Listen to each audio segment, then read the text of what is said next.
it said, we want to build a community of hope. So thank you so much for coming out on this beautiful evening and being part of building that hope.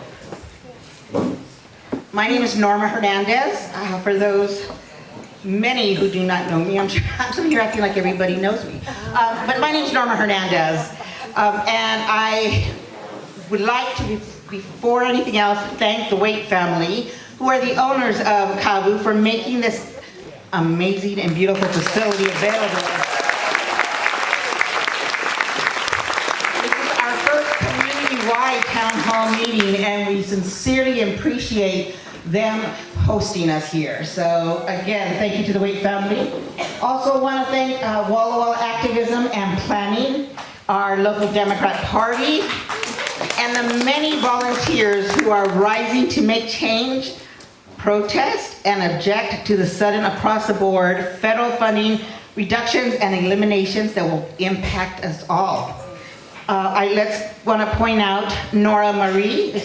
Nora Marie, is she here? She's not, okay.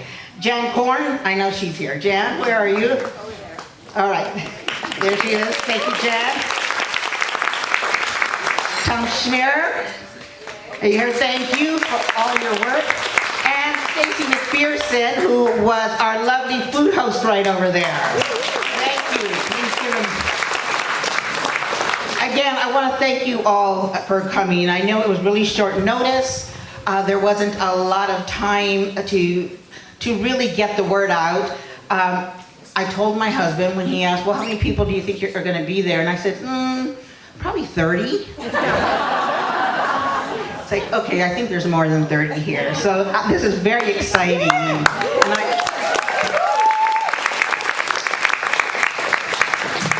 So I'd like to point out the bathrooms.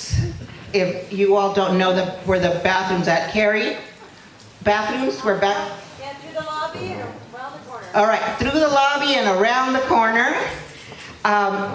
You know, this is a community event. We're here to share, we're here to talk. So if you need to get up, right? And don't worry about walking in front of people. We're all here together. So feel free to go get some more wine or go see if there's any more food left. You know, don't hesitate to do that. We anticipate this program going to about 8:30, but so please enjoy responsibly the excellent CAVU wine and non-alcoholic drinks are available. Food again is to my right at that table. I want to let you all know that there's going to be ample time for people to speak. There are index cards on the tables around with pens, and we will collect, somebody will go around collecting those index cards if you want to write your questions or comments. For those of you who may not want to stand up and talk on the microphone, please feel free to grab a card, an index card, write your comments on, and either share them up here or somebody else will walk around. Carrie, Jan also will collect them, and we'll read out your questions or your statements. Also want to note that we are taping the evening's proceedings, and we'll be putting together a summary with specific questions and points for our congressional delegation of Senator Murray, Cantwell, and Congressman Baumgartner. And as I'm talking about taping tonight's evening proceedings, I failed to thank our wonderful videographer over here. Thank you so much. We really appreciate you doing this for us. Again, short notice. You know, it's funny, this started off as a town hall with Congressman Baumgartner. Since the week of Congress is on recess.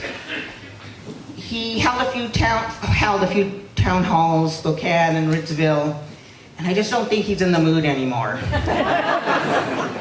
So instead, we decided, well, let's still have it. Let's still do something for Walla Walla and the community in a place that's larger than a coffee shop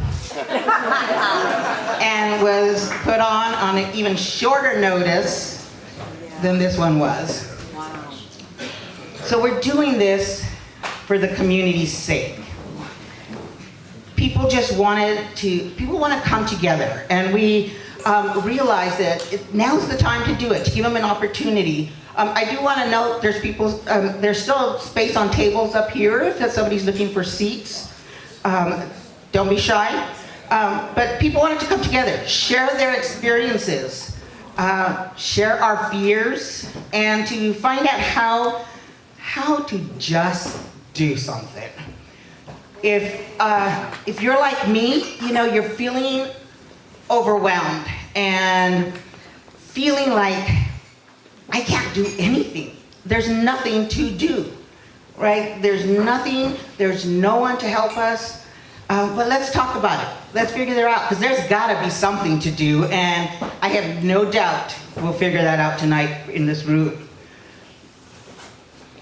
That being said, I do want to note that this is a safe space. We're going to practice civility. This is not a bash Baumgartner or our legislative elected officials. This is a time to talk, right? We're not going to be spreading false statements. We're not going to be giving innuendos. And we also ask that you do not speak angrily about somebody that you might disagree with, right? Because we want community. We don't want just a one-sided event. We want this to be a true community building hope together. And if somebody doesn't feel safe, they're not going to be part of building this hope. So please make sure that you take a little bit of thought, be respectful, say what you want to say, share your pain, share your anger, share frustration, but also share your hope, and share it in a way that does not make somebody feel like you don't want them for your neighbor.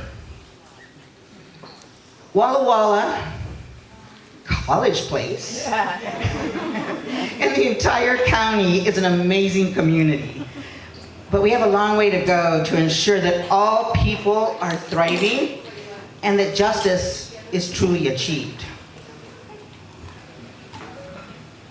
For life, we want the community to have a life where it's just good for everyone. But, of course, we cannot ignore the reality that Doge has it, if Doge has it his way, the coming tide of reductions, terminations, and contractions are going to affect almost all of us, are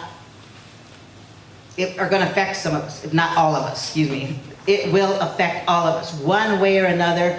Not one of us in this room is going to escape an impact, whether it be financial, whether it be family, jobs, your home, security, and just a peace of mind. We are all affected by it. So how do we find a way to move forward together? First, we do this, we come together, and we acknowledge that we're in this together as a community, and that we must be one in order to help one another. Not one of us can help everybody. It's going to be all of us coming together to help each other. No matter what, we cannot turn on one another. We're too small of a community for that. Doing that only hurts the people we want to help. We don't want to risk this place that we all call home end up with our neighbors hurting, broken, or simply gone because of anything we did.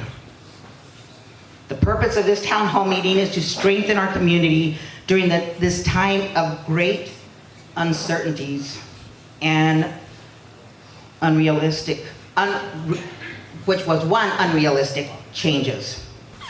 We know some of the damage being done by the terminations of federal employees and frozen federal funds, including promise and contracted payments for hard work that has already been completed. Here at home, this includes shared cost farm improvement projects that were not just needed, but were done based on the full faith and credit of the United States government. And now they're being denied those reimbursements. We fear reductions in critical bedrock programs such as Social Security, Medicare, and Medicaid, where over 14,000 souls in our community rely on to quite literally just survive. Did you know that in the 16th Legislative District, 55% of our children rely on Medicaid? 55%, more than half our children are dependent on Medicaid. Can you imagine? I'm sure you have been already thinking, what's going to happen to our future if that happens, if they lose that? But because of misinformation, fear, and denial are really rampant, tonight we're going to come together again to share, listen, and learn in hopes that we all leave here tonight informed and invigorated to demand protections for our most vulnerable, our children, our parents, our families, our disabled, our low income, and our neighbors of color. Our neighbors.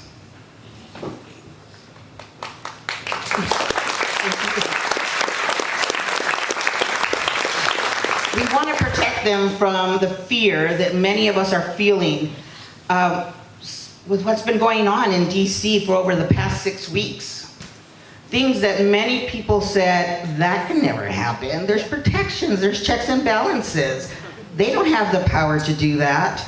They'll have to go to Congress first. And this is what we're seeing today. Just in 6 weeks, that's all it's been. So tonight, let's come together, talk about our thoughts about what has happened and the potential future scenarios, both harmful and the possible positives that we could take advantage of as a community in order to protect ourselves, take care of one another, and ensure that the Walla Walla Valley is thriving. So let's ask the questions that we want answered, including questions that you want answered from our elected leaders, Senator Cantwell, Murray, and Congressman Baumgartner.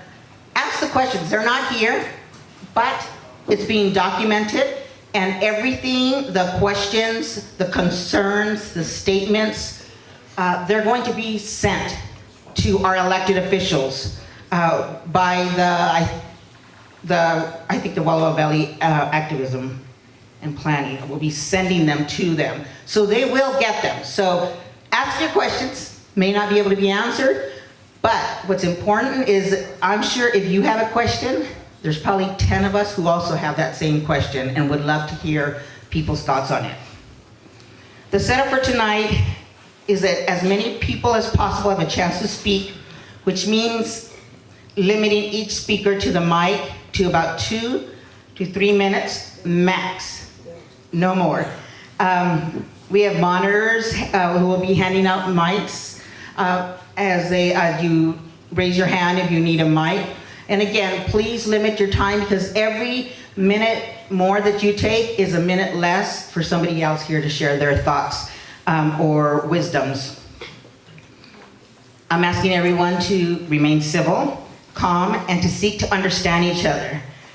We're going to hear some hard facts tonight. We're not going to like them all, and we definitely won't agree on them all. But that's okay. That's what community is about. That's what family is about. But we must know one another. And to know one another, we have to know what somebody's thinking.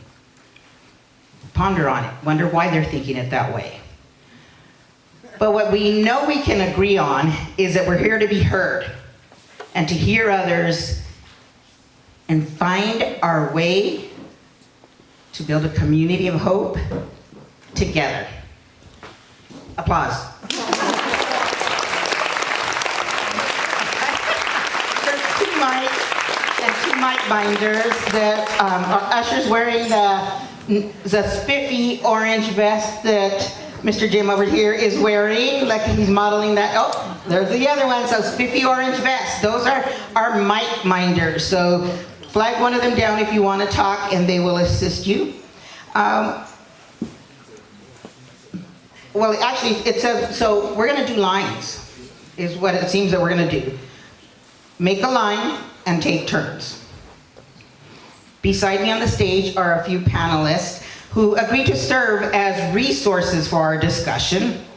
They're not here to talk to us. They're here to engage and conversate and hopefully answer questions that we might have answers to. If statements are made that we know one way or the other that we could help on or clarify or correct, we'll take that opportunity to do so because we want everybody to leave here in as much knowledge and facts as possible. We will not allow misinformation to go unchallenged. And if there's a question we may be able to answer, or we may just be able to direct you to a good resource. We have, she didn't want to come up to the stage, sorry Abby. We have Abby Mora up here, the Executive Director of the Walla Walla Immigrant Rights Project, and she is here and she can answer questions that might come up about immigration and what's going on. She might be able to help with that. Let's see. I'd like to introduce our panelists. So Joel Hughesby is an organic farmer in the Tushy area and a lifelong Walla Wallan. He's knowledgeable not only in agriculture and federal ag programs, but in water management in our area. There's Kate. Oh, thank you. Thank you. And there's Kate, and we have next to him is Kaylin Pike, who has been involved in equity and justice programs as well as serving people who serve time for felonies following their release. Kaylin, so at the end of this evening, we should all be feeling heard, a little more informed, and with resources for future actions, events, and calendars that we can check for the latest events. And we hope for better days. Kaylin, would you like to, Joel already said that he has nothing to say, start off, but I'd like to have Kaylin introduce herself a bit. Hello everyone, how are you doing tonight? Good. Well, I hope that we get a little bit more lively as time goes on. So my name is Kaylin Pike, I use she, her pronouns. For a visual description, for those of you who benefit from that, I'm about 5'10". I have dreadlocks, I'm a plus size mixed woman, black and white. Stand up, please stand up. Yeah. Hello, hi. I have a gray sweater on and some jeans. So thank you all for being here and I look forward to engaging in conversations with you.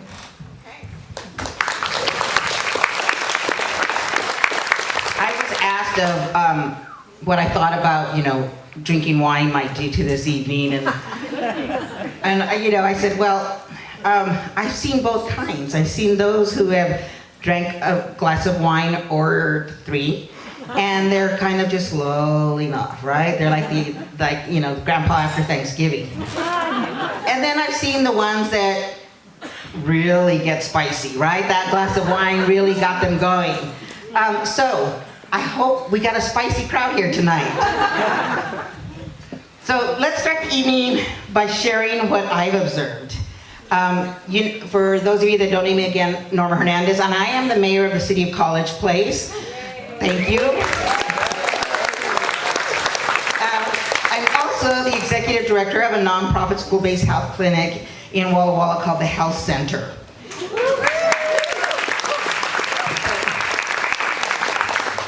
I'm very proud of them.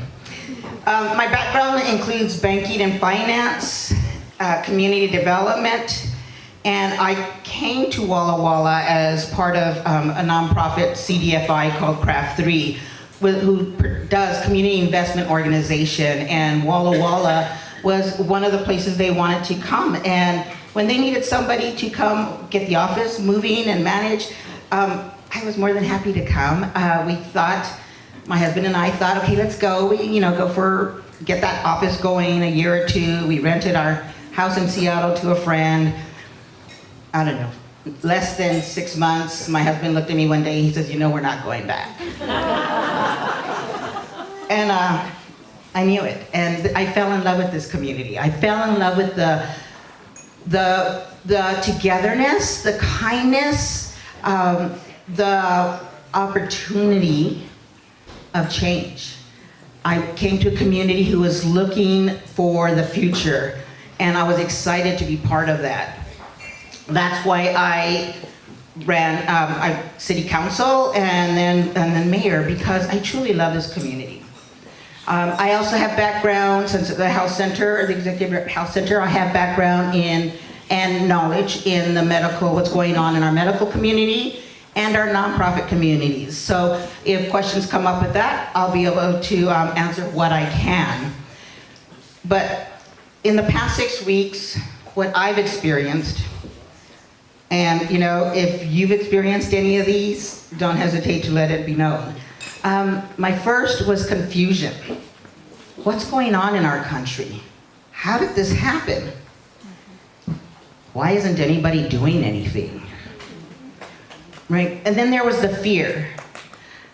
Oh my gosh, I'm brown, right?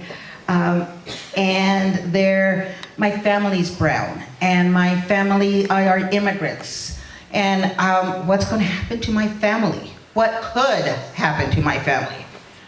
That's where the uncertainty kicked in. I don't know what's going to happen. We all keep asking, you know, what are we going to do? Well, we don't know, because we actually don't know what's going to happen. There's boisterous statements being made, which we don't know if they're true or not. They're so ridiculous that we think there's just no way. But I'm sure the staff of the Department of Education thought that as well. And then there's the lies. I'm not going to touch Medicaid or Medicare or your Social Security. You're safe. Our farmers will be safe. Our small businesses will be safe. And in 6 weeks, no one is safe. And then I think about the cruelty of it all.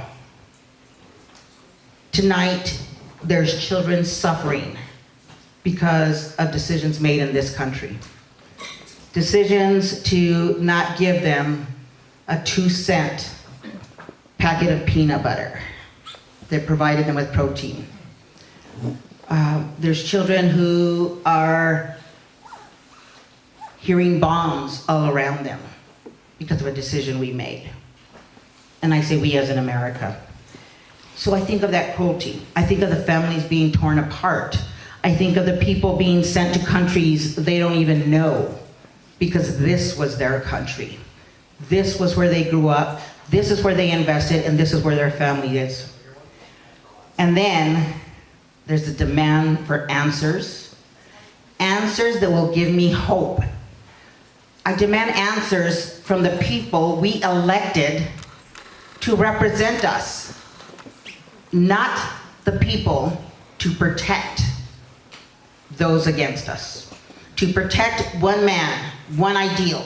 That's not who we elected. We elected somebodies to take care of us, and that's not happening. We want those answers, right? So that's what I'm here tonight, for answers, because I want those answers to give me hope. So when you're done, I'd like to thank everybody again. We're going to start. I know everybody's antsy to get your questions going. So, do we have a first person who's ready to talk? I was asked to, the first question has to do with the VA and the security of the VA and the future of the VA in our community. All right, somebody wanted to know about the VA. The last I heard, and if anybody's heard anything different, please make sure you feel free to share. So if you have the answer, raise your hand and give the answer. It's not just those of us who have the answers, right? So please don't hesitate to share. The VA locally said that they were not going to be affected. The last that they were told that nothing was going to be changing there. Again, no one really knows. Yes, we do. All right, yes, sir. All right, we got somebody who knows. We got 2 vets here. All right, sirs, thank you. All right, I'm Skip Nichols. I've been in Walla Walla since 1978. I'm a Marine Corps veteran. I was in Vietnam 67, 68. I know this other Vietnam veteran, as well as this lady here, Jeanette Rager, who is a combat nurse. I want to know from Representative Baumgartner, I feel very confident that our 2 senators are going to support our VA. The last time I was out at the VA, they told me they had lost 14 people. And there may be more by now. That's been probably a week or 10 days ago. Maybe Mike may have more information. But I would like to know, and I would like the representative of our district to pledge to oppose any cuts to the Veterans Administration, particularly in Walla Walla and Spokane, regarding staffing, funding, research, veterans benefits, regardless of your party's position. I appreciate you. Thanks.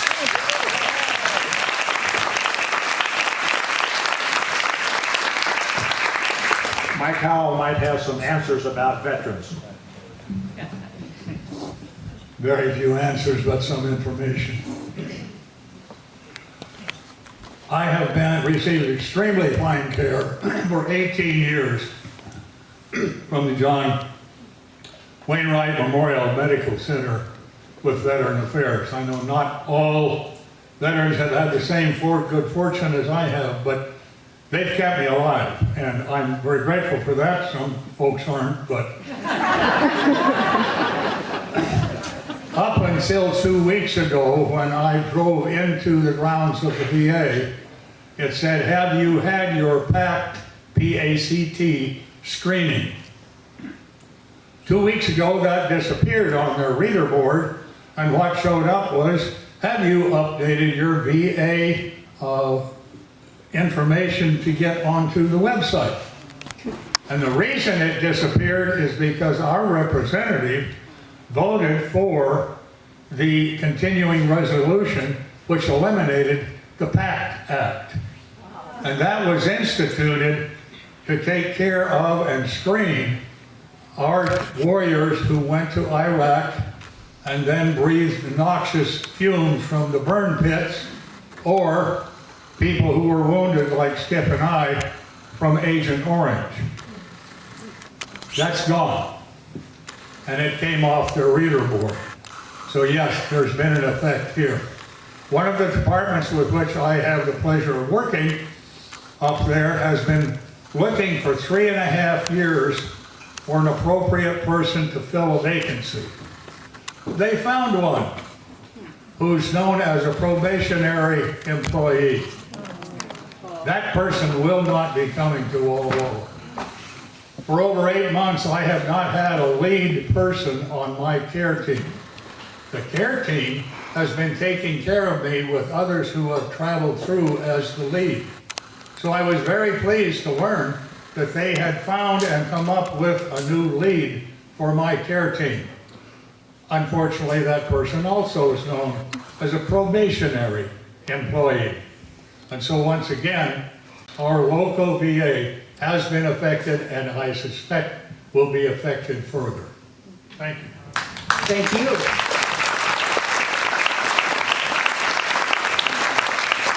I'm going to step up here, and if people have questions or comments, they should line up behind me and we'll get to them. I know you gotta have some thoughts. All right, we have somebody back here. I'm Brenda Kirk from College Place, Oregon. College Place, Oregon. I grew up in Oregon, sorry, College Place, Washington. We're growing. Nervous? Yeah, we're growing. So my question is, where is Congress? You know, our forefathers in their wisdom created 3 separate branches, separate and equal branches of government. And Congress has not been providing checks and balances. And when I say Congress, I should say the Republican side of Congress. Our federal laws are being broken, constitutional laws are being defied, and the Congress even voted to cede power to the executive branch and not push back. They control the power of the purse, and they are not doing that. And the Secretary of Commerce today said that only fraudsters would complain about missing a Social Security payment. That is so disconnected and delusional to what we the people are needing out here. And Congressman Baumgartner has also made completely tone-deaf responses to what his town halls were like in Ritzville and Spokane. So I say, Congress, do your job.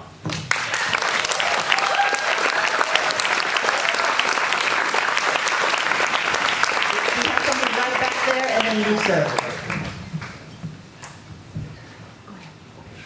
Hi, I'm R.L. McFarland, and with 3 minutes or less, I want to follow up a little bit on Social Security and the tone deafness about, you're a fraudster if you can't miss a payment or two.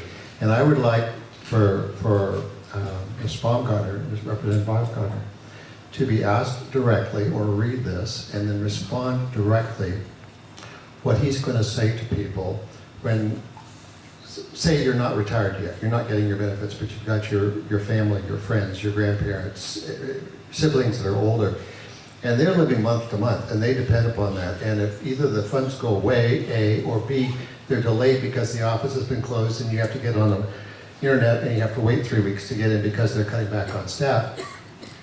Those family members that are going to be impacted, how many of them are going to be homeless almost immediately because they depend upon it? And they're going to have to move in with their relatives. And think of all the conservative voters in our community, Eastern Washington, who voted to elect, who's in business, and also Mr. Baumgartner. And yet they didn't plan on this. They didn't plan on, this is just one tiny aspect. I can't cover them all. And that's why so many of us can ask many different questions or comments. But what are you going to say to the folks who go, I've got my grandparents and my in-laws and they're living in my basement, not my 25-year-old son or daughter, but because their guaranteed benefits are gone. What are you going to say to them? Thank you.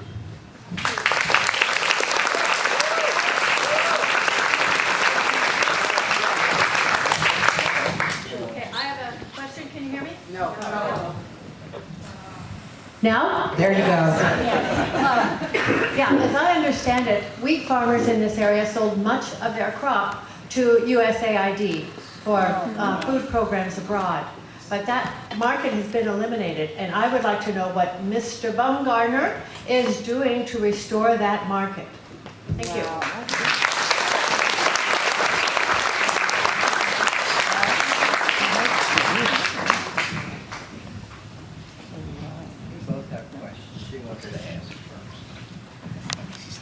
Yes, I have observed in the last several years that it is very difficult to receive a direct answer to a direct question from our Republican representatives and congressmen. And I'm wondering if there's a secret that we can use to get a direct answer to a direct question, because I've not heard one for years.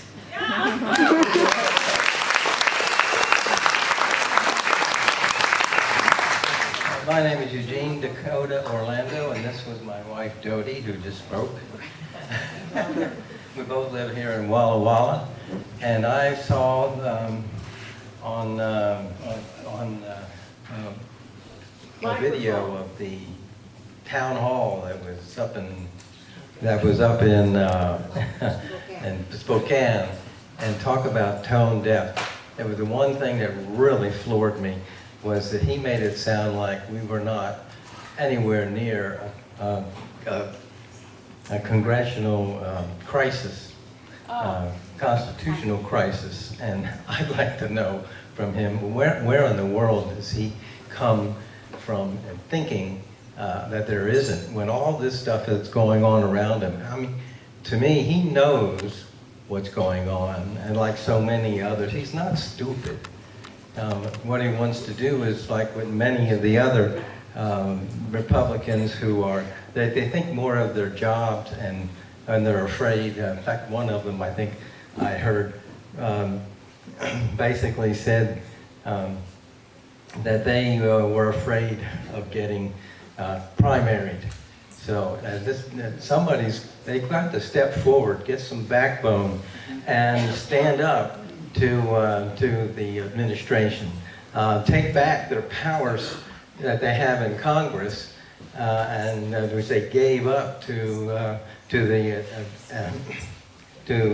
Donald Trump and the executive branch. So those are the things that I'd like to know.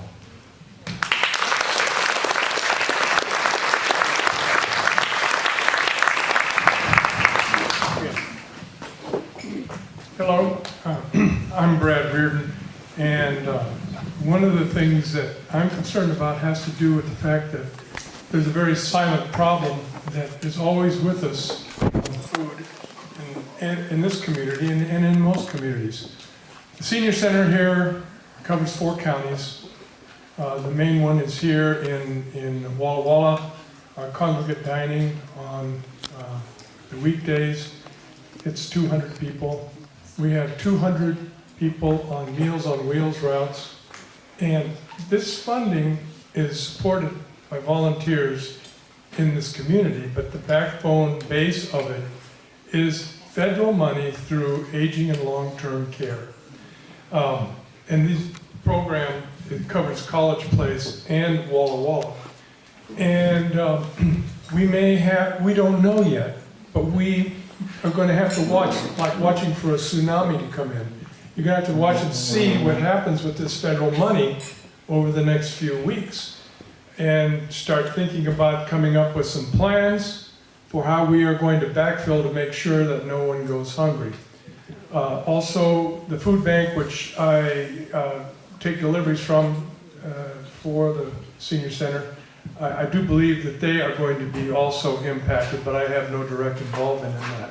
So stay tuned, we may need some help.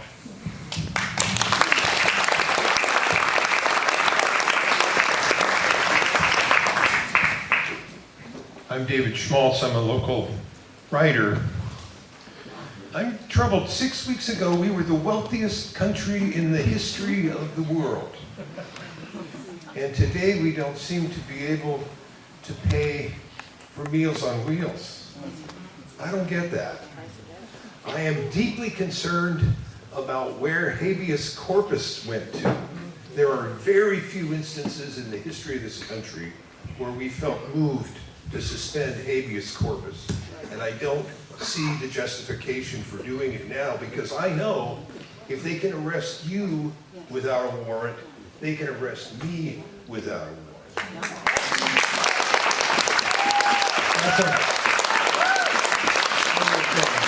My default retirement plan is to be disappeared.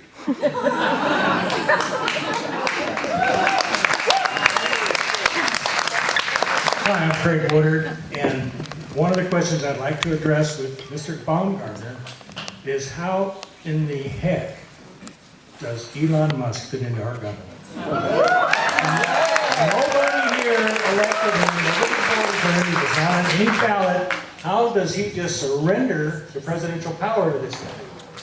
And I would like to know what he plans to do about it and when he's going to stop it. When they're all going to grow back for him to stand up and stop it. Yeah. And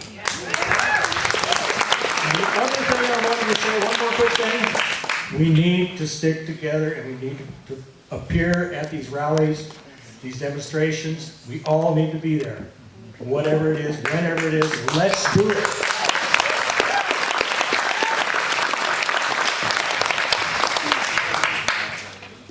Hi, I'm Robin Snow. I'd like to hear from Abby, and specifically about what the Immigrant Rights Coalition is seeing in Eastern Washington, what's happening, and how we can prepare for when it happens here. And I'd also like to hear from Norma about public health. What are we going to do when they close down the community health center? when they take Medicaid away and when they close the clinics in the schools? Okay, this is a really hard question. I can speak for the community members that I am personally connected to. I can speak for the community members that have reached out to the Walla Walla Immigrant Rights Coalition. And I think probably like many of you, we're very confused. We're not sure kind of what's going to happen next. We are finding that our community is isolating, really scared of accessing resources, knowing who to trust. And I think those are the biggest things that we're seeing right now. As a coalition here in Walla Walla, we are really working hard to create networks and systems to connect our most vulnerable community, our immigrant communities, with safe people, safe information, to be able to be ready for whatever is going to happen, because we don't know. I think the immediate thing that we can all be doing is ensuring that you, if you are an ally, identify as an ally, and know how to protect our neighbors, our immigrant neighbors in our community, via helping them understand, you understand what our rights are, our constitutional rights are. That's the most basic, okay? In the event of an ICE raid, deportation, things like that. So as a coalition, we are working to create those networks, whether it's within the school systems, whether it's within our nonprofit partners, and making sure that those systems are in place, and that knowledge is there. We're able to get that knowledge to folks and community members as quickly as possible. My quick plug is, if you know of impacted immigrant community members who would benefit, everybody would benefit from having a private Know Your Rights workshop or training. That's really important for us to be doing right now, and really underground, in a really safe and private setting. I would say those are the big things. I'm looking at my husband right now because I'm like, is there anything else that this would be important to? Oh yeah. Another thing is, just as important as the spreading knowledge is also keeping from spreading fear, right? I would say, thankfully, here in Walla Walla, things have been relatively quiet. And we know that that's not going to stay that way, so we're preparing for the worst, but it's also really important that we really work to not spread fear, because we know that that just is going to impact how all of our neighbors are accessing services and how they're going to be able, their livelihoods. Yeah. Can I ask a follow-up question? How would you suggest is the best way to show that you're an ally?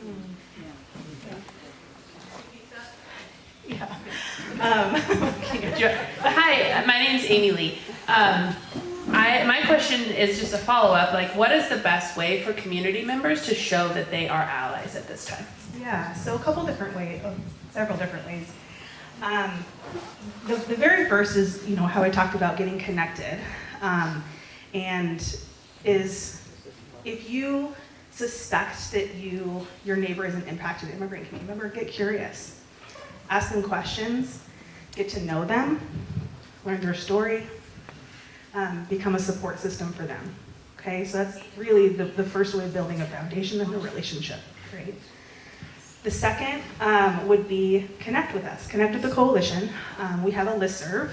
We do vet the listserv to make sure that folks that are joining our listserv are allies, where we push out information on events and resources that we have. So that would be another way to get connected.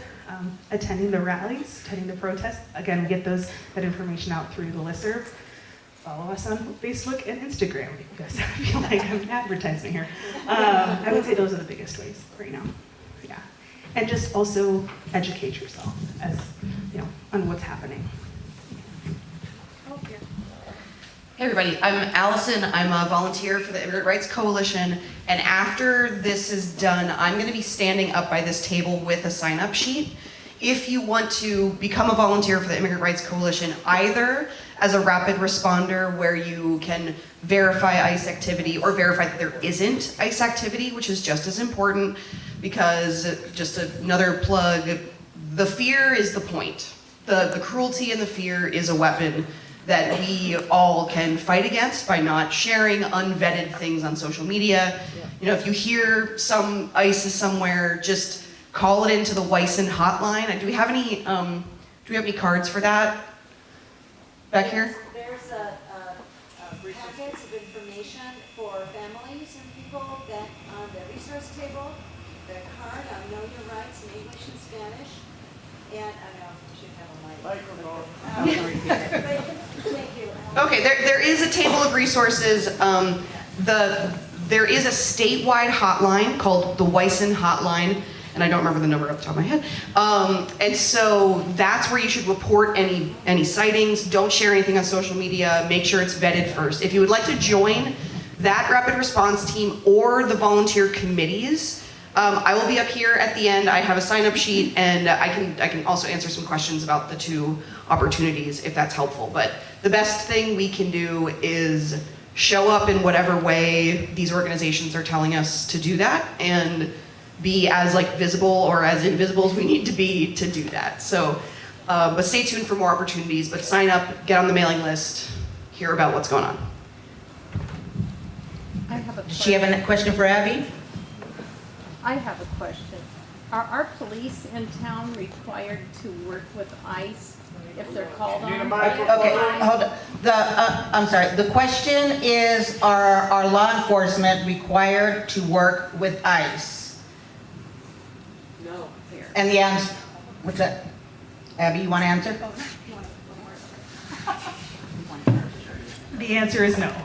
Per the Keep Washington Working Act, passed here in the state of Washington, local officials are not allowed to work with ICE agents for the sole purpose of detaining via immigration, because of immigration status.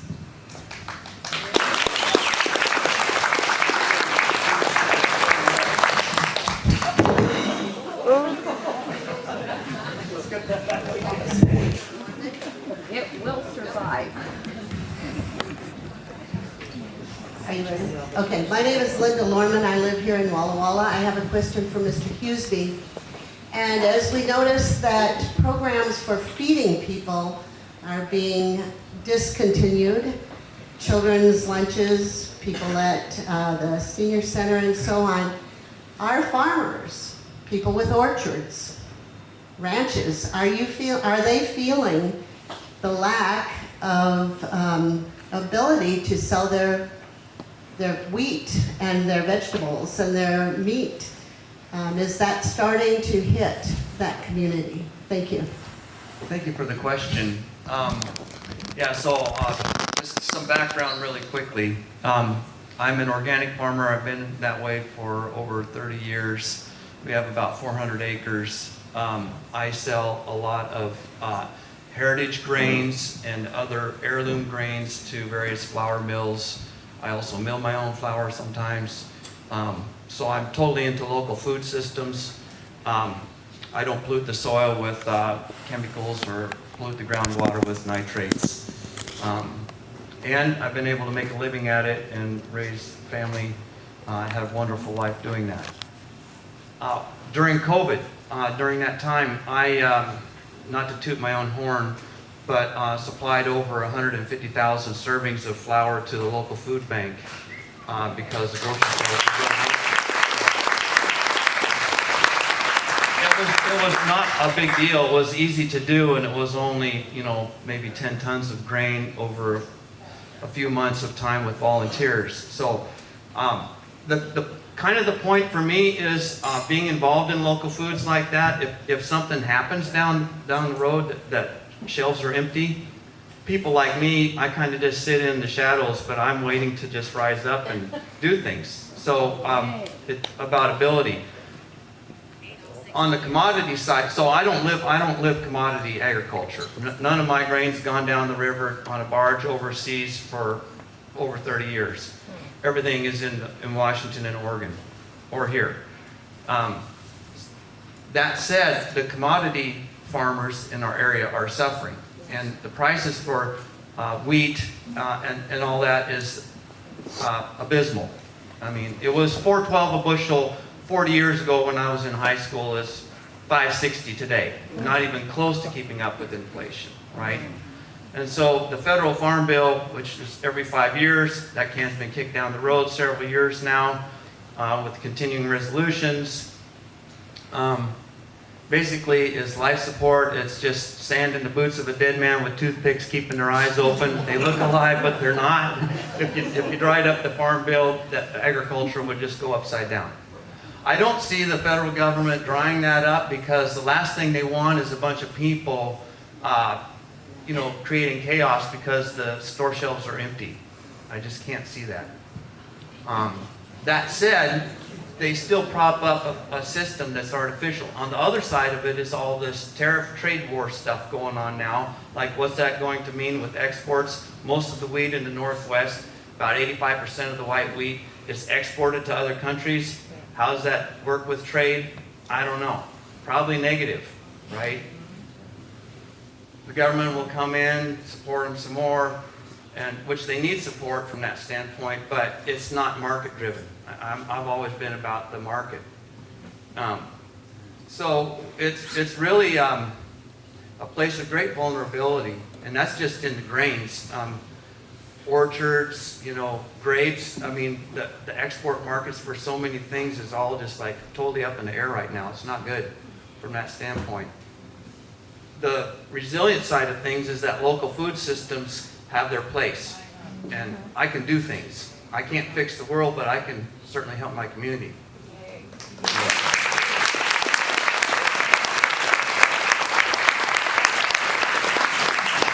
I just wanted to add a thought to that as well. So part of the reason I am up here and not sitting down there is that I'm heavily involved in different community things that are happening. I tend to know about a lot of the resources that are out there and a lot of the things that people are doing. And one of those things, kind of talking about this local food source concept, is there is actually going to be a master gardener that is at the WSU Extension office in downtown Walla Walla a few different days during the week over the next several weeks, to help teach people how to do their own gardens and to give advice on what you can do with the little bit of land that maybe you have. I'm a big believer in grassroots projects. I'm a big believer in community supporting community. I think what's happening in the federal government right now is super crazy, super stressful. I focus on my community, and I focus on the people in this room and the people that I interact with, and us supporting each other. And one of the ways that you can do that is growing your own food and being a resource to your community in that way. So.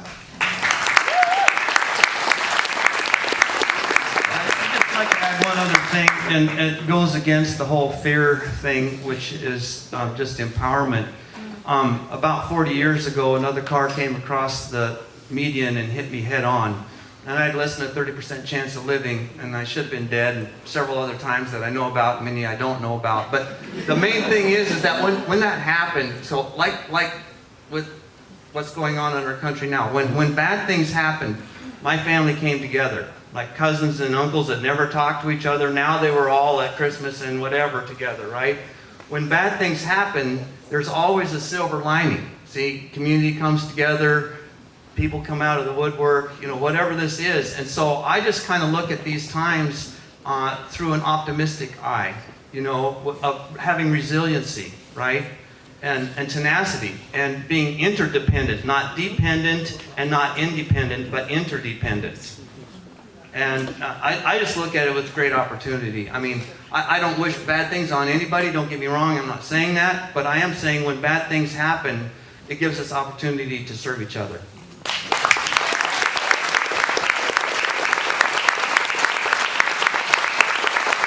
I just wanted to answer the second question that was on healthcare. But before I do, it's like organic before organic was cool. How wonderful is that? the healthcare question. So, let me stand up. The healthcare question.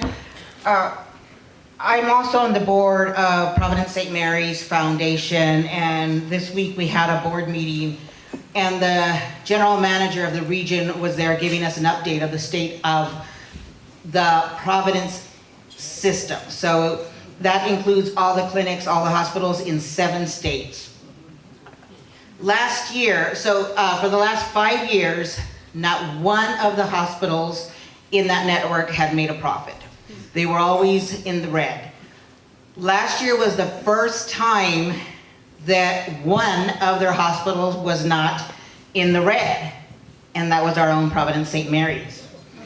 We broke just even. But, that being said, he also talked about how 78% of the Provident Network's patients are on Medicaid or Medicare. 78%. That will be a huge impact if Medicaid or Medicare is cut. It'll cut how many people come for help, how much then, if those who do come and don't have the ability to pay, how much the hospital has to try to figure out and cover. So that would be a huge hit, 78%. I was flabbergasted when he talked about that. Our local, I mentioned that I run a health center for school-based health center. So we have clinics inside Walla Walla's middle and high schools, and we provide primary medical care and behavioral health care at no cost to students while they're in school. We are seeing a rise in students coming to us for medical care, which usually it wasn't, a big busy season for us with medical, but they're coming to us because there's a number of reasons. Some parents are afraid for their kids to go to their doctor. Some they can't get into their doctor. Some they can't afford to go to their doctor. But we do see that coming. And the same with behavioral health. We're seeing our kids are stressed, right? And it's not just social media. It's the environment around them. It's their friends. It's the fighting of the families, right? So, we're seeing a lot of that, and there's no providers here. There's just not enough. It's hard enough to get an adult in, even harder to get a child in. So the state of our medical, it's heavily reliant on Medicaid and Medicare. And if those get cut, all our medical providers are going to be impacted, and the quality of care and the variety of care we can get is going to be dropped even more than it already is. I want to just say one more thing. The question was asked about law enforcement. Law enforcement is in a tricky position sometimes between straddling, following, the law and what the community thinks is right and wrong, right? So I just want to mention that as mayor, I have had the opportunity of interacting with law enforcement, the county, Walla Walla, and College Place, and I know they want to do the right thing. So I just encourage you to encourage them and thank them for protecting our neighbors, protecting our family, and for following Washington State's law, because it's not an easy job. They have a hard job, so kind of take that opportunity and thank them for doing the job of protecting their citizens here in Washington.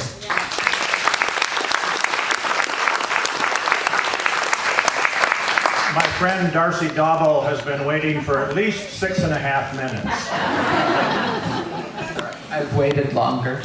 So, I have a broader question. Is there anything locally that we can do to support people who want to move towards citizenship? And there are many pathways for people to be here, but they don't involve citizenship. I mean, there are the green cards, and then there's temporary status, and all these different avenues for being here, which have been legal, but now are an excuse for getting kicked out. Is there any way that we as a community can facilitate moving people along to a pathway to citizenship, whether they're students or the people that have lived here for 10 years, 20 years, or first generation? I know that there's a huge backlog and that it can be expensive, quite expensive, and I don't know if there's any way in which the local community can assist in overcoming some of those barriers. Because there's no emphasis being put federally on increasing the workforce in immigration.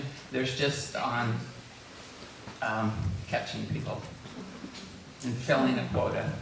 So.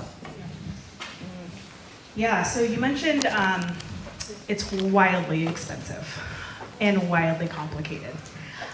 So starting a process, the process is hundreds of avenues to start a process, and it can take so long, and it can cost thousands of dollars already for a marginalized community that's working low-page jobs. One case to start a process is, well, one is getting folks connected to the actual attorney and the paperwork that's typically in English, and just putting a down payment on a case. We just paid for a case through a coalition to start a case. It was $3,000 deposit of a case that's going to be upwards of $20,000 to $30,000.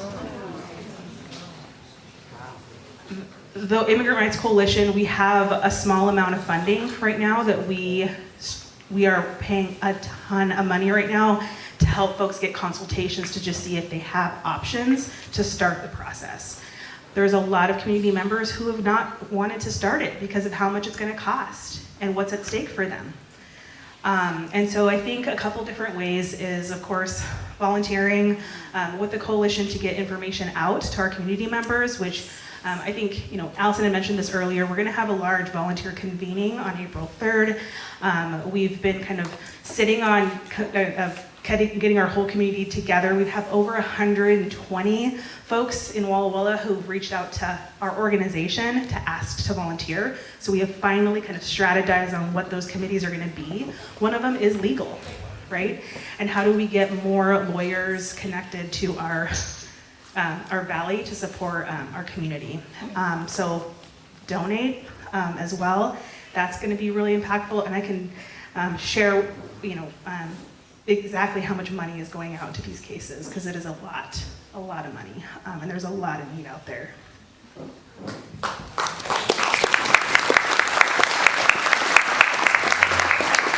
Hi, my name is Tim Kaufman Osborne, and first, on behalf of all of us, I want to thank those who organized the event tonight.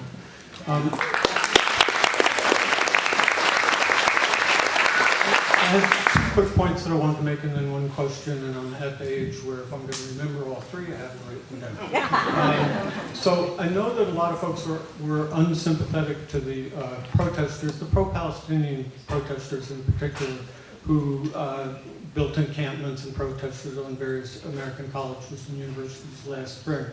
I get that. I get the unhappiness with some of the messages that were being communicated by some of those protesters. That said, I hope no one in this room fails to appreciate the significance of what Columbia University did today. 2 weeks ago, to make a longer story short, the Trump administration withdrew $400 million in funding from Columbia University, and the vast majority of that funding was going to go for medical research. And then, like a proper extortionist, the Trump administration then said to Columbia, here are our 8 demands, and we will negotiate the return of that $400 million if you agree to our demands. The various demands included changing the internal processes of Columbia for how they discipline students, how they review curriculum, how they hire faculty. So this is, and today, Columbia basically caved and acceded to all those demands. If American colleges and universities do not have the freedom, the autonomy to act independently, they will no longer be colleges and universities. And of course, what Columbia did today is simply going to encourage the Trump administration to go after other colleges throughout the country as well. So that was the first point. Second point, I know a lot of people in this room, because I've seen it happening at our kitchen table, have been writing letters to Republican members of Congress to urge them to do the right thing, or at least stop doing the wrong thing. And I think that's all well and good, but I think it's equally important that we write letters to our Democratic members of Congress.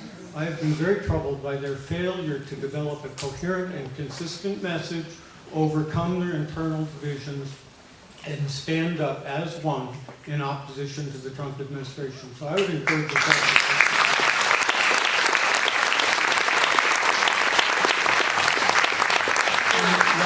Lastly, my question, this is a genuine question. I was looking at the Walla Walla School District website last night, and I was looking at the budget for 2024-25, and if I'm reading it correctly, the district receives over $10 million from the federal government to support various programs out of what I believe is a $100 million budget. So if the Department of Education is in fact formally abolished by Congress or simply gutted by the Trump administration, I think those are basically one of those two things, or both of those things will occur fairly soon. What programs will be abolished as a result of the elimination of that $10 million coming to the Walla Walla School District? And how do our representatives, Baumgartner in particular, plan to make up for that difference?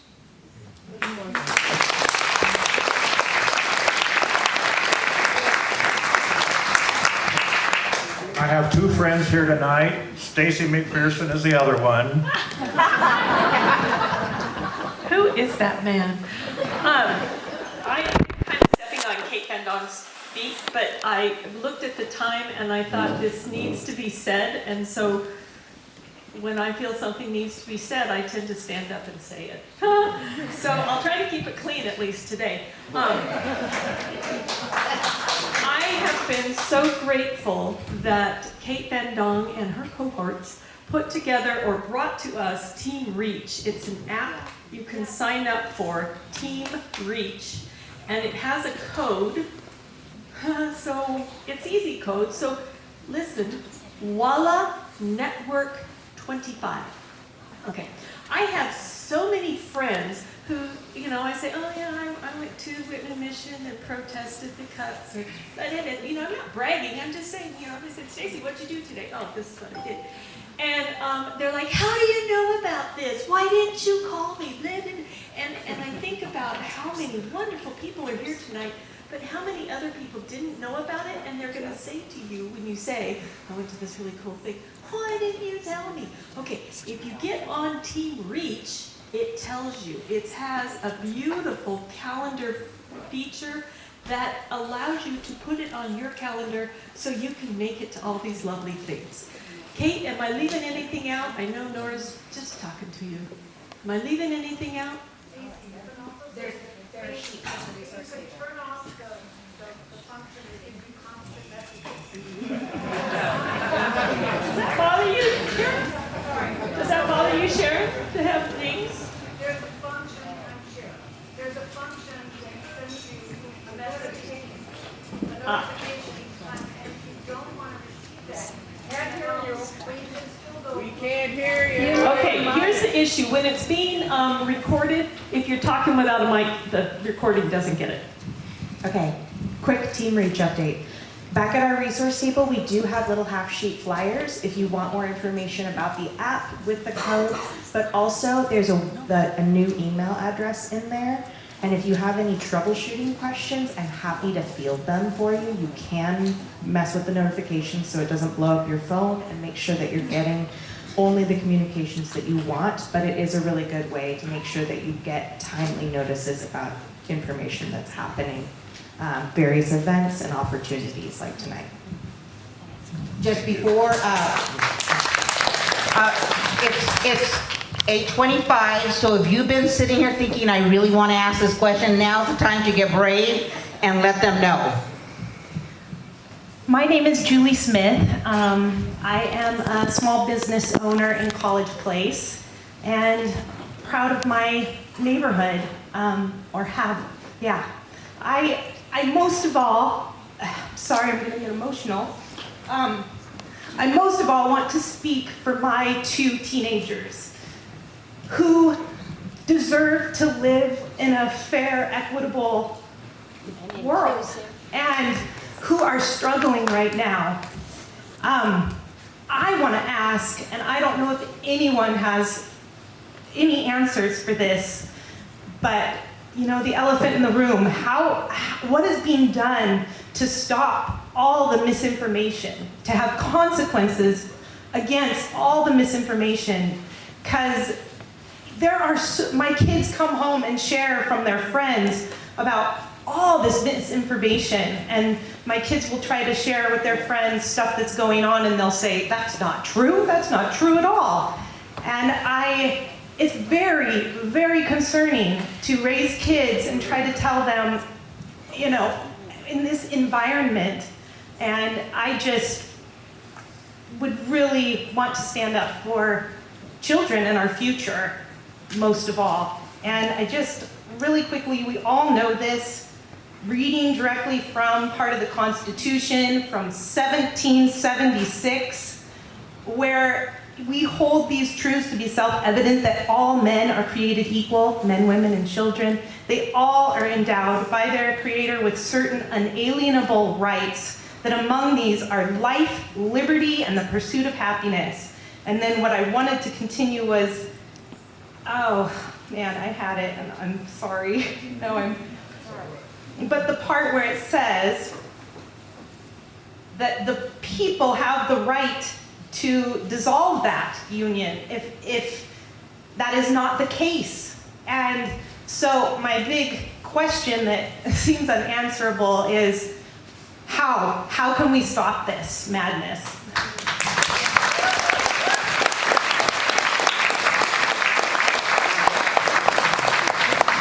I don't necessarily have an answer, but one of the things that I would like us all to think about is the language we use and the power of language. What you call misinformation, I call propaganda.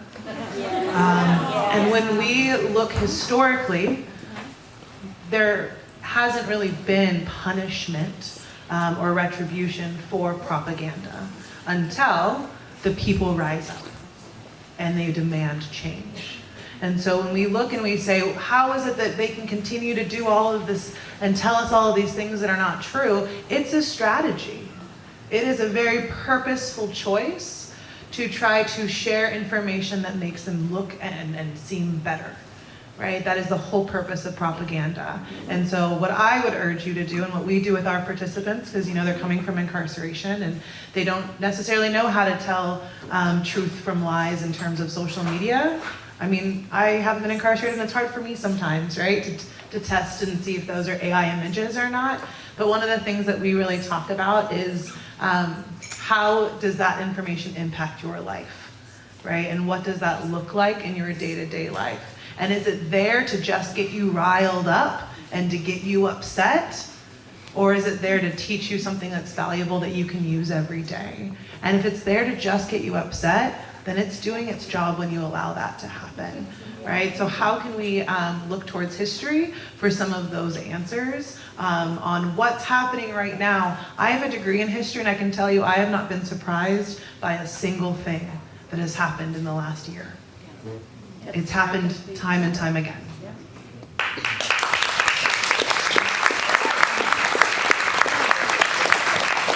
Okay, Mark Elias is a lawyer that had a lot of success against Trump in the first administration, and he is now on Trump's naughty list. He puts out a daily newsletter called the Democracy Docket, bullet points. You can click on the ones that you want to learn a little bit more about. And he says that when you're in the boat and the sharks are circling, you hit back at the closest shark.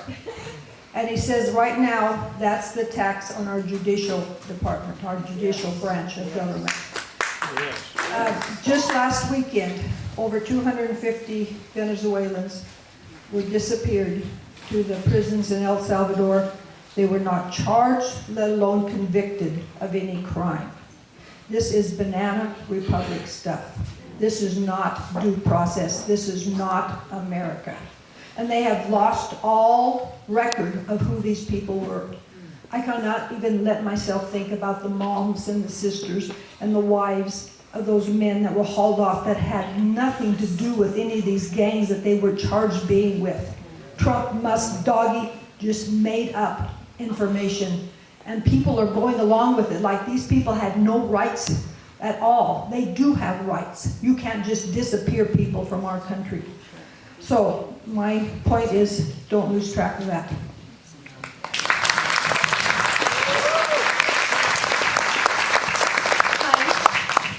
Can you hear me? Yes. Okay, my name is Jennifer Brown, and I'm going to have a hard time focusing. Closer. Okay, I'm having a hard time focusing because there have been so many issues brought to light, or not actually, we all know about them. But the one thing I haven't heard about yet is housing. I participated in a Zoom meeting with our Eastern Washington legislatures earlier this week, and they kind of, the housing issue, they want to blame it on historical Washington actions, and I'm like, don't blame it on past, take care of it. So I just want to point out that housing for people, whether they're children, middle class income workers, seniors, it's critical. I mean, that really, if you don't have housing, it's hard to have food and health. So it's another critical point. So I just hope that that's something that we can not forget in all of this. Oh, I know what it was. So senior housing. So although I don't live there, I know that the people in Rancho Villa were recently shocked with these huge increases in the rent of their properties, which they own the house on which it sits. So I think that might be something that needs to be focused on as well, is rent increases like that just are unsustainable. And these people are seniors and they're going to be out of their houses.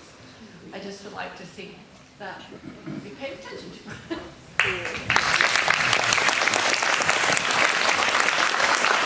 I just want to quickly note on that right now, Walla Walla County, so the cities and the county, we have created a comprehensive growth plan. It is currently open for the public to review and to make comments on, and it talks about how we plan to grow and where growth is going to happen. So I encourage you all to take a look at that. There are state restrictions that are contributing to our housing problem, and I'm not going to go into that now, but they're there. I also, though, do want to tell you all, the way you can help is encourage your elected local officials, right? Encourage us to do our job and find ways to come up with solutions. Unlike my friend here, I'm not going to say I'm not tooting my own horn, so I'm going to toot my own horn. College Place was the first city in the entire region, Washington, to create a protective zoning for our mobile home parks, for our senior citizens. We were the first ones to create a law that this property, this land that our seniors are relying on for their shelter, you cannot touch it the way they did at Rancho Villa. So keep on your local elected officials and keep on us to make changes and to find creative ways to doing it rather than saying that's too much trouble. Yes, sir. Thank you. And I want to just echo the gratitude for, oh, my bad. I'm J.R. Van Slyke. I'm a local educator and musician, and I'm speaking here tonight as the proud father of a 16 and 18-year-old, or 16 and 18-year-old sons.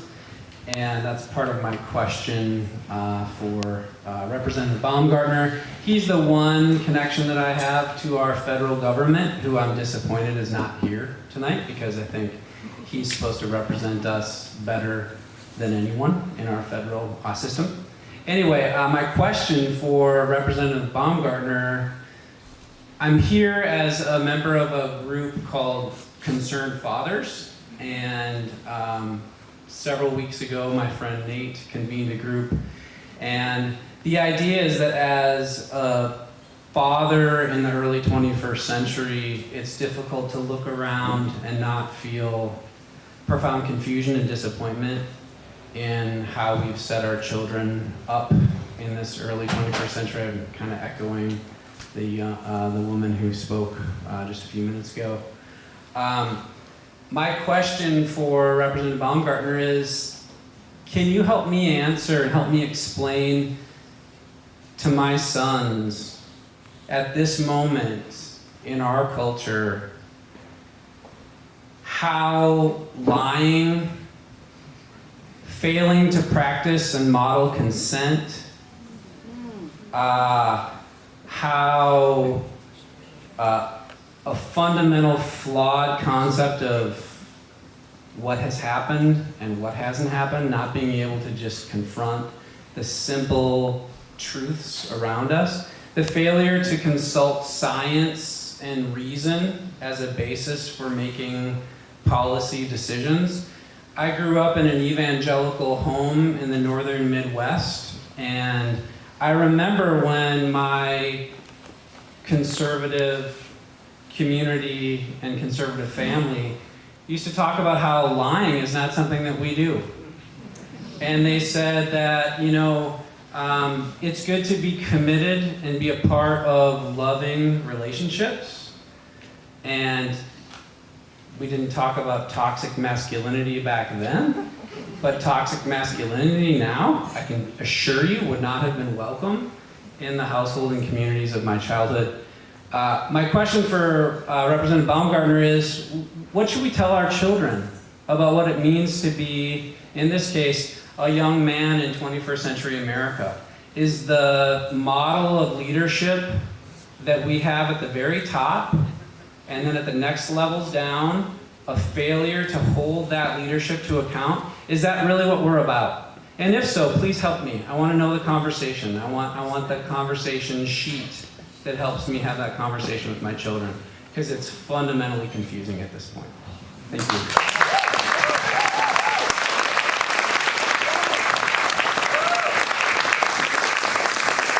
So I did want to go back to the housing conversation for just a moment. So Walla Walla, and I'm sure that college plays, tell me if they do, I guess. Walla Walla has a council on housing. They meet once a month and they talk about the housing needs in this area and what does growth look like. I strongly encourage you guys to check that out and be part of that conversation. And think about the people that you know that are homeowners or are housing landlords or property managers and things like that. And really have some big conversations about, is the inflation of rent necessary? Or are we trying to increase our profit margin?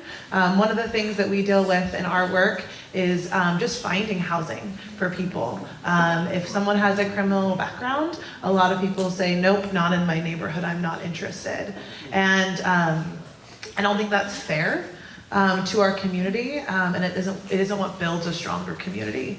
I can talk about housing for people and vulnerable populations all day, but I will not do that. And if that's something that is interesting to you or something that you are wanting to learn more about, we do have a conference coming up. You can come chat with me or see it at the resource table, and we can have some bigger conversations about how do we make housing in this area more easily accessible and truly just more fair. So thank you. All right, we're coming down, we're winding down, the almost done. Yes, ma'am. It's me again. Our vision for this town hall was that we were going to bring people together and we were going to talk about what we were seeing and we were going to talk about what might be coming down the pike and then we were going to talk about what we're going to do about it.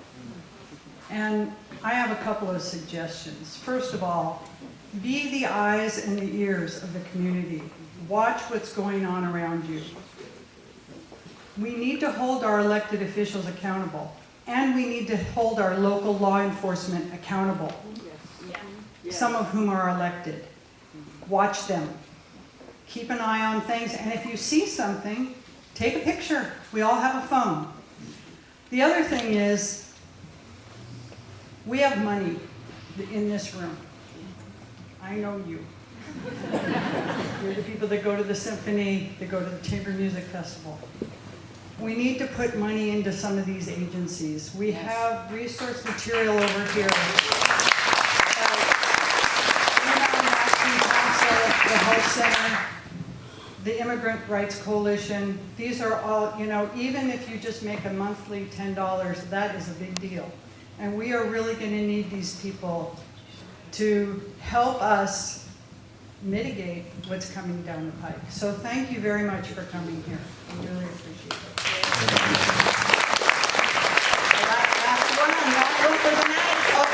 Sorry, Carrie, I thought you were just standing next to Jim. Okay. Hi, my name is Cameron. I also live in Walla Walla.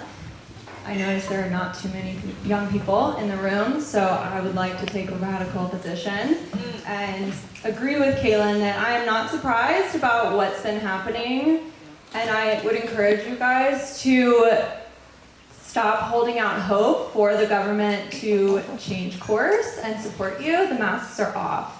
They have proven to us that they are not serving our interests. And these rights that we're thinking about in the Constitution that are guaranteed to us, they've never been guaranteed to many communities that have lived in this country. And that can now apply to any working class or lower class people. So I think that the Democrats and the Republicans are equally complicit. I don't think it's cowardice that prevents them from acting. They're wealthy, and they represent the interests of the wealthy. So they're not coming to save us.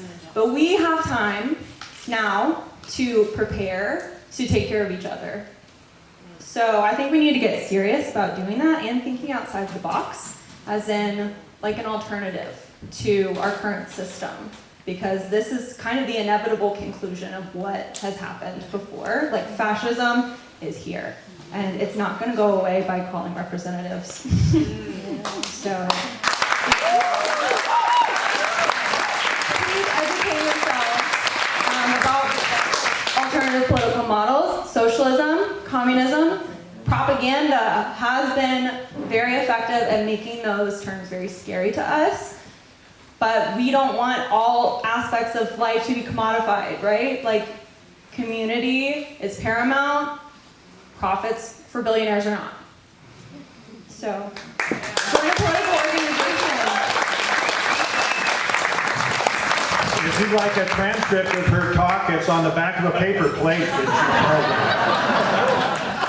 held. And I made a terrible error earlier. I have 3 friends here tonight. My wife, Carrie Isaacson. Thanks, honey. Well, I want to say first, thank you, everybody. I'm just floored, and I am so much more encouraged and hopeful. Ever since the election, I've been very down, and it's been difficult. And I'm inspired by everybody in here and everybody who's paying attention and speaking out. Thank you, Joel. Thank you, Kaylin. Thank you, Abby. Thank you, Norma. One of the reasons I want to tell us, buck up. We have to continue to resist and to protest, object, and share what we know to be true. It makes a difference. There's positive protests going on at the VA in front saying, we love our VA, we love our vets, we love the Constitution. There's positive protests at the Army Corps. We love our Corps. I mean, these are some of the major federal agencies here in town. So look for opportunities at wallawallabetter.com is a great website with lots of good information and opinion. You've got the Walla Walla Activism and Planning and the Walla Network 25. You've got the wallawallaDemocrats.com. We have a very active events page, which we used to be terrible at, but now we have it. So go there and take a look at it.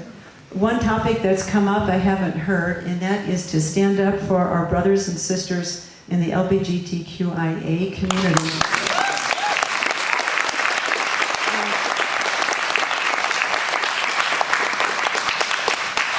Picking on transgender people is a tragedy and scary. And I have family members, I have dear friends, I know many people, our neighbors and friends, who are gay. And they're very concerned, they're very frightened. That it is just so wrong. So stand up for that too. And the thing about fascism is that it starts with telling everybody this one group is unacceptable, and so we're going to attack them. And then when they're done with that group, they'll go on to others. And where does it stop? And don't feel because you're white or you have resources that you may not be vulnerable to. In my opinion, we have hardship coming for many, if not most of us. And we have to band together and make sure we keep our wonderful community wonderful. And that we support each other, we're aware, and we're not giving in. Thanks for listening to me, and thank you very much for coming tonight.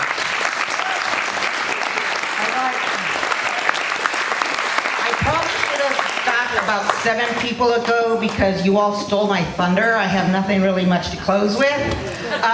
So thank you all for being here. Please support your local nonprofits. We are going to need you more than ever.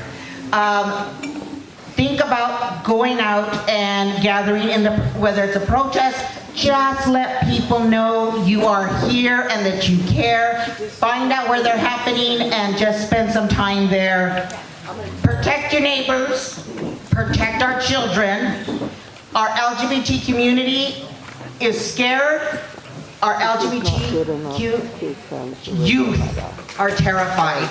So let's remember to be kind, get involved, and let's create a community of hope. And I want to, again, thank you all. And in closing, I want to, they always say, God bless America. God bless Walla Walla. Thank you all. Have a good night.